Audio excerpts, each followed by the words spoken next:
शाम के 7:30 बज चुके हैं। एक बार फिर से शंखनाद में आप सभी का स्वागत है। मैं हूं आपके साथ चित्रा त्रिपाठी। अयोध्या में श्री राम जन्मभूमि तीर्थ क्षेत्र ट्रस्ट ने क्या जमीन खरीद में घपला किया है? सियासत के गलियारे में यह सवाल सुर्खियों में छाया हुआ है। हमने इस पूरे मामले की पड़ताल की है। हमारी टीम उन लोगों से मिली जिन्होंने इस जमीन को खरीदा था और उसके बाद जमीन ट्रस्ट को बेच दी थी। तो आप भी सुनिए अयोध्या के उस जमीन की कहानी बेचने वालों की जुबानी।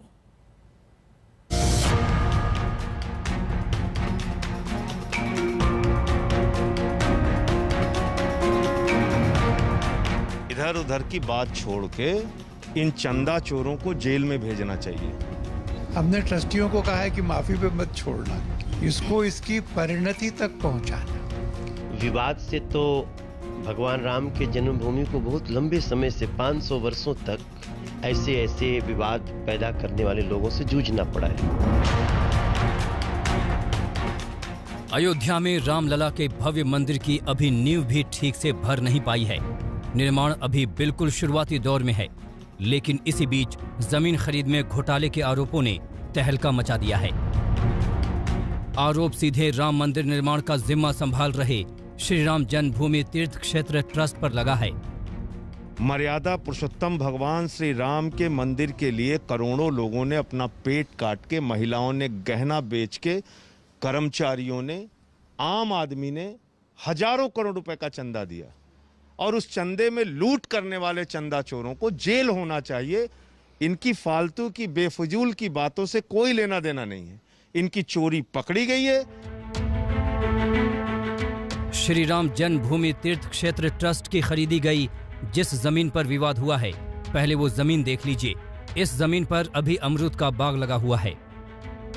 ये जमीन 12,080 वर्ग मीटर यानी 1.208 हेक्टेयर है।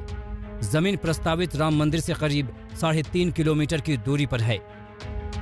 इस जमीन की खरीद में घोटाले का आरोप लगा है। आरोप है कि श्री राम जन्मभूमि तीर्थ क्षेत्र ट्रस्ट ने 2 करोड़ रुपए कीमत वाली जमीन 18 करोड़ रुपए में खरीदी। सिर्फ 10 मिनट में 2 करोड़ की जमीन 18 करोड़ की हो गई। इस विवाद की हकीकत जानने के लिए आज तक ने पूरे मामले की पड़ताल की। पड़ताल के दौरान हमें इस जमीन के 4 मालिक सामने आए। जमीन के पहले मालिक जावेद आलम हैं, जिन्होंने 2009 में जमीन बेचने की सोची। 2011 में उन्होंने 1 करोड़ रुपए में सौदा किया। 6 महीने बाद सर्कल रेट बढ़ाने से जमीन 2 करोड़ रुपए में कुसुम पाठक को बेच दी। कुसुम पाठक ने उस जमीन को रवि मोहन तिवारी और सुल्तान अंसारी को उतनी ही कीमत पर बेच दी। श्री राम जन्मभूमि तीर्थ क्षेत्र ट्रस्ट ने रवि मोहन तिवारी और सुल्तान अंसारी से ये जमीन खरीदी। ट्रस्ट ने 18.5 करोड़ रुपए में ये जमीन खरीदी। हमने 2011 में कुसुम पाठक एग्रीमेंट किया, हरीश पाठक कुसुम पाठक एग्रीमेंट मैंने किया था। और उसके बाद रजिस्ट्री 2017 में हुई और 2 करोड़ में रजिस्ट्री हुई। और कुसुम पाठक हरीश पाठक ने उसको सुल्तान अंसारी को दिया कि सुल्तान अंसारी ने ट्रस्ट को, राम मंदिर ट्रस्ट को उन्होंने दिया। ये जो बवाल चल रहा है, जो आज की जो कीमत है अयोध्या में जमीन आसमान छू रही है। नहीं, मैं सवाल आपसे पहले पूछ रहा हूँ कि आपने ज़मीन कुसुम पाठक को कितने में बेची? कुसुम पाठक को मैंने 2 करोड़ में दिया। कौन सा साल था? 2017 जी। एग्रीमेंट में यही लिखा था? नहीं, एग्रीमेंट में कम था। कितना था? 1 करोड़ था। कब, कौन सा साल? 2011। और ये हैं प्रॉपर्टी डीलर सुल्तान अंसारी, जिनका नाम इस जमीन खरीद में उछला है। ट्रस्ट ने सुल्तान अंसारी से ही जमीन खरीदी है। सुल्तान अंसारी ने यह कहा कि वो बहुत पहले से इस जमीन को लेकर ट्रस्ट के साथ संपर्क में थे और इस जमीन में पहले से जितने मामले या जितने अग्रीमेंट चल रहे थे उन सबों को क्लियर कराकर इसे बेचा गया है। इसलिए सिर्फ 5 मिनट की बात नहीं है, ये प्रोसेस कई महीनों का है जब इस जमीन को बेचा गया है। सुल्तान अंसारी का कहना है कि कुछ ही सालों में अयोध्या में जमीन की कीमत आसमान छूने लगी है। उनका दावा है कि ट्रस्ट ने तो सस्ते में जमीन खरीदी है।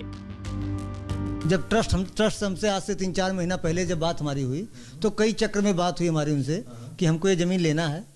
तो हमारी उनकी जब बात हुई तो हमारा उनका जो है 18.5 करोड़ रुपए में ये डील हो गई। उसमें किससे बात हुई थी? हमारे में चंपत राय जी थे और ट्रस्ट के 2-3 सदस्य और थे जिसको हम नहीं जानते हैं क्या है जी। तो क्या बातचीत हुई थी आप लोगों की? बातचीत ये हुई कि हमको आपकी ज़मीन लेना है, तो हमारा उनका जो है 18.5 करोड़ रुपये में तय हो गया।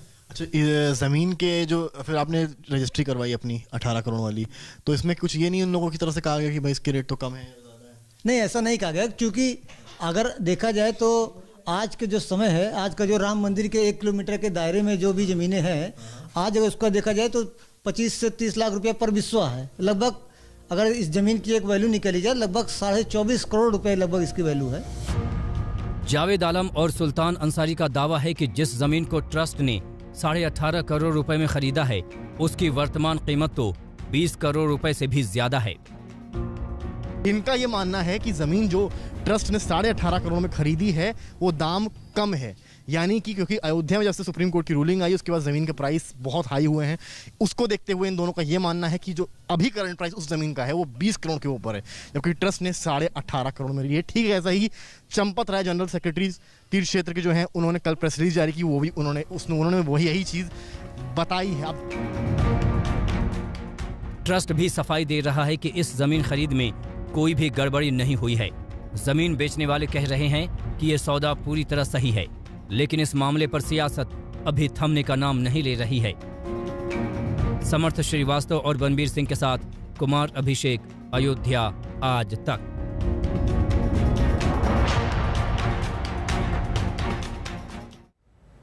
दरअसल विपक्ष का आरोप है कि ट्रस्ट को जो जमीन 18.5 करोड़ रुपए में बेची गई, 10 मिनट पहले सुल्तान अंसारी ने उसे 2 करोड़ रुपए में खरीदा था।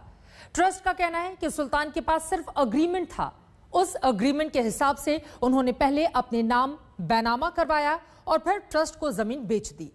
ट्रस्ट का दावा है कि इस डील में किसी भी तरह की कोई गड़बड़ी नहीं हुई है।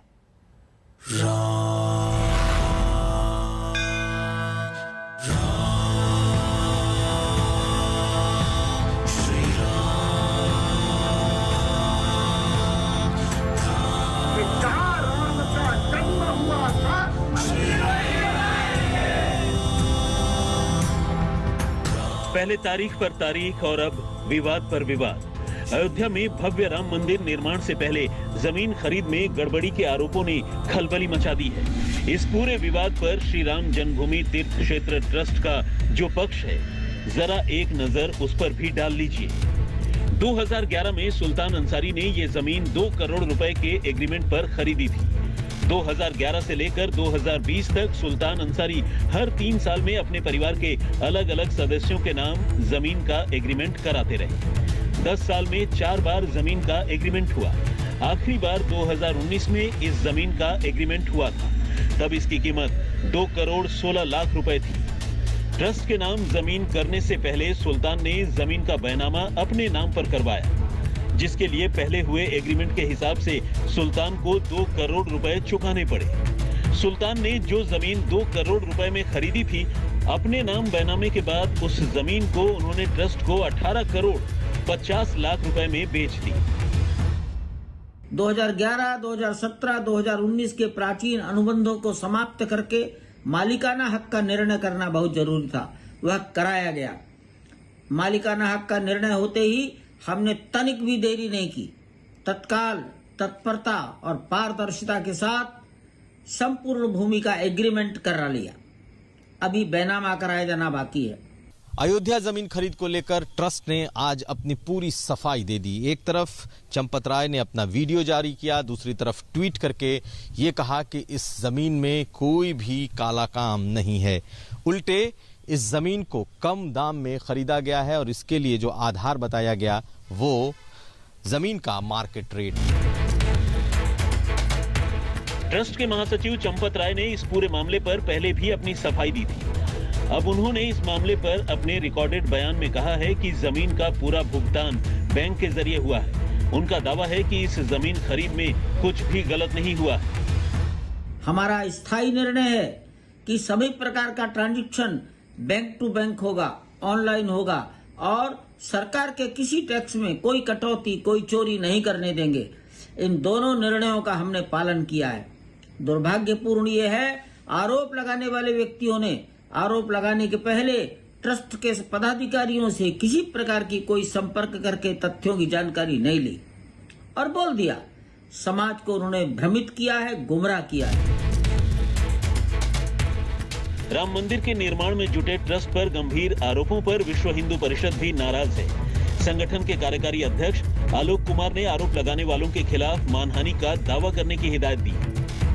हमने ट्रस्टियों को कहा है कि माफी पे मत छोड़ना, इसको इसकी परिणति तक पहुंचाना, मानहानि का दंड मिलना चाहिए।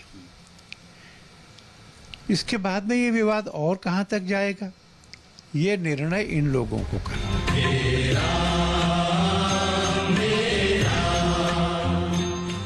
ये अजीब संयोग है कि अयोध्या में राम मंदिर की जमीन को लेकर कई सदियों तक विवाद चला। अब जब मंदिर बनने का रास्ता साफ हुआ तो जमीन का एक और विवाद सामने आ गया। अयोध्या से समर्थ श्रीवास्तव और बनवीर सिंह के साथ हिमांशु मिश्रा, दिल्ली, आज तक।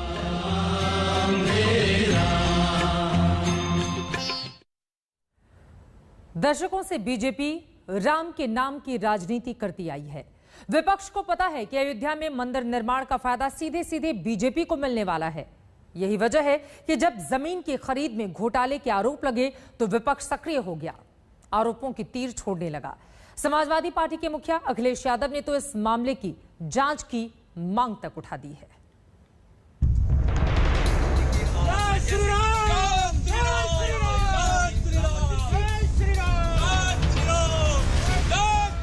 ये दिल्ली में आम आदमी पार्टी के सांसद संजय सिंह का घर है। संजय सिंह ने ही अयोध्या में राम मंदिर के लिए खरीदी गई जमीन में घोटाले का आरोप लगाया था।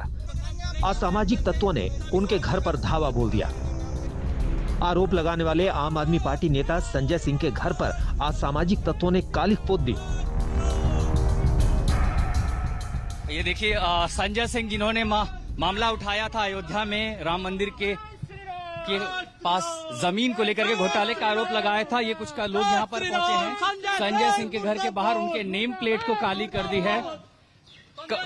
कहाँ से आए आप लोग, क्यों विरोध कर रहे हैं? भाई हम सब राम भक्त हैं। जिस तरीके से इनका बयान चल रहा है हम लोग लगातार देख रहे हैं। हिंदू धर्म को नीचे दिखाने का काम कर रहे हैं। जो 1 रुपया चंदा नहीं दे सकते वो आज राम भक्तों पे। कौन सी पार्टी से आप? कौन सी पार्टी से? हम पार्टी से राम भक्त हैं। तो मैंने चंदा चोरी खोल दी, प्रभु श्री राम के नाम पे चंदा चोरी हो रही है, तो ये गुनाह हो गया मेरा, और इसके लिए आप मेरे ऊपर हमले करेंगे? मुझे इन लोगों ने धमकियां दिलवाई, मिट्टी के तेल डाल के जिंदा जलवा दूंगा। अयोध्या में जमीन खरीद विवाद पर ट्रस्ट सफाई पर सफाई दे रहा है, लेकिन इस पर सियासत बढ़ती ही जा रही है। कांग्रेस नेता प्रियंका गांधी वाड्रा ने अपने ट्वीट में लिखा, करोड़ों लोगों ने आस्था और भक्ति के चलते भगवान के चरणों में चढ़ावा चढ़ाया। उस चंदे का दुरुपयोग अधर्म है, पाप है, उनकी आस्था का अपमान है। कांग्रेस नेता राहुल गांधी ने भी सरकार पर निशाना साधते हुए अपने ट्वीट में लिखा, श्री राम स्वयं न्याय है, सत्य है, धर्म है, उनके नाम पर धोखा अधर्म है। ये जो भी नेता हैं जिन्होंने राम का और राम मंदिर का सदा विरोध किया, ये वो सब नेता हैं जिन्होंने राम के अस्तित्व को मानने से भी इनकार किया हुआ है। इसलिए ये केवल बात का बतंगड़ बना रहे हैं। राम मंदिर का निर्माण करवा रहे ट्रस्ट की खरीदी जमीन में घोटाले के आरोप लगे तो विपक्ष हमलावर हो गया। जवाब बीजेपी से भी आया। ने ये मान लिया कि वहाँ मंदिर निर्माण होना है, रामलला का मंदिर निर्माण होने जा रहा है, और वहीं से ऐसी खबरें अगर आएं कि जहां पर भ्रष्टाचार हुआ है तो कम से कम जिन पे आरोप लगे हैं, जो वो ट्रस्ट के मेंबर हैं, सबसे पहले तो उन ट्रस्ट के मेंबरों को अपने पद से इस्तीफा दे देना चाहिए। जो लोग राम जन्मभूमि पे राम मंदिर बनने ही नहीं देना चाहते थे, वो लोग इसको बरसों बरसों लटकाए रहे, अब फिर से उसमें बाधा डाल रहे हैं, जबकि वो 28 करोड़ की जमीन 18 करोड़ के आसपास में ले ली गई। विपक्ष को पता है कि अयोध्या में भव्य राम मंदिर निर्माण का बीजेपी सियासी फायदा लेना चाहेगी। यही वजह है कि जब जमीन खरीद का विवाद सामने आया तो विपक्ष हरकत में आ गया। बीजेपी पर हमला बोलने का मौका मिल गया। कुमार कुणाल और हिमांशु मिश्रा के साथ अशोक सिंघल, दिल्ली, आज तक। अब इस पूरे मामले में आगे क्या होता है, इस पर बनी रहेगी हमारी नजर। आगे बढ़ते हुए एलजेपी में चिराग और पशुपति पारस के बीच दूरियां और ज्यादा बढ़ गई हैं। आज चिराग ने पार्टी कार्यकारिणी की बैठक में 5 सांसदों को निष्कासित कर दिया। वहीं चिराग के इस फैसले पर पशुपति पारस ने सवाल उठा दिए हैं। हमारे संवाददाता हिमांशु मिश्रा ने उनसे एक्सक्लूसिव बातचीत की है, सुनिए। हमारे साथ बातचीत करने के लिए एलजेपी संसदीय दल के नेता पशुपति पारस। सर, कल आपको आपके संसदीय दल ने नेता चुन लिया, लोकसभा ने भी मान लिया, लेकिन खबर आ रही है कि चिराग पासवान ने 5 सांसदों को जो है बर्खास्त कर दिया जिन्होंने आपका समर्थन किया था। 4 देखिए, सबसे बड़ी बात यह है कि देश संविधान के तहत चलता है। देश में एक अपना संविधान है और एक सिस्टम है, पार्लियामेंट्री कमेटी का एक सिस्टम है, उसके आधार पर पूरा देश चलता है। पार्लियामेंट से लेके असेंबली का मेंबर हो, पार्लियामेंट का हो या सरकार हो, जो भी सरकार हो, एक सिस्टम है बना हुआ। तो जो माननीय लोकसभा अध्यक्ष के द्वारा लोक जनशक्ति पार्टी के 6 सांसदों का जो पहले श्री चिराग पासवान जी संसदीय दल के नेता थे, उनको मुक्त करके और मेरे नाम की अनुशंसा हुई और नोटिफिकेशन विधिवत परसों रात में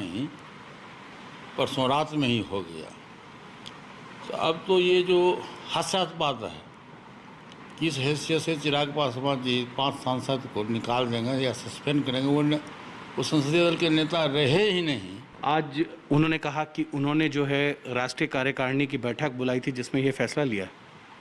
नहीं, राष्ट्रीय कार्यकारिणी की बैठक तो हम लोगों ने बुलाई, कार्य समिति की बैठक बुला करके 12 बजे दिन में, और ये फैसला लिया गया कि चूँकि हमारे पार्टी के संविधान में एक व्यक्ति एक पद है, जो हमारा पार्टी का संविधान है, संविधान की कॉपी मेरे पास में है, उसमें है एक व्यक्ति एक पद, जो कि चिराग पासवान जी के पास में 3 पद है। एक व्यक्ति 3 पद है, जो हमारे लोक जनशक्ति पार्टी के संविधान के विपरीत है और संवैधानिक है। इसीलिए आज जो कार्य समिति की बैठक हुई तो उसमें सर्वसम्मति से तय हुआ कि एक व्यक्ति एक पद होना चाहिए। तो श्री चिराग पासवान जी जो राष्ट्रीय अध्यक्ष हैं वो असंवैधानिक है दल के संविधान के हिसाब से। सर, आपने भी कार्य समिति की बैठक की है, आपने जो है राष्ट्रीय कार्यकारी अध्यक्ष जो है वो सूरजभान जी को नियुक्त किया है और उनको ही चुनाव अधिकारी नियुक्त किया है अगले अध्यक्ष के लिए। कब आपके नए अध्यक्ष का चुनाव है और कब कार्यकारिणी की बैठक होगी? उसमें जो कार्य समिति की बैठक आज हुई उसमें सर्वसम्मति से श्री सूरजभान सिंह जी को कार्यकारी अध्यक्ष नियुक्त किया गया और उनको ये निर्देश दिया गया कि आप 5 दिन के अंदर में 5 दिनों के अंदर में नेशनल एग्जीक्यूटिव की बैठक बुला करके और राष्ट्रीय अध्यक्ष का चुनाव करा दें। पशुपति पारस को आप सुन रहे थे। कल चिराग पासवान की प्रेस कॉन्फ्रेंस होगी। आगे इस पूरे मामले में क्या होता है देखना महत्वपूर्ण रहेगा। इसी के साथ शंखनाद में आज के लिए बस इतना ही। देश और दुनिया की बाकी खबरों के लिए आप देखते रहिए आज तक।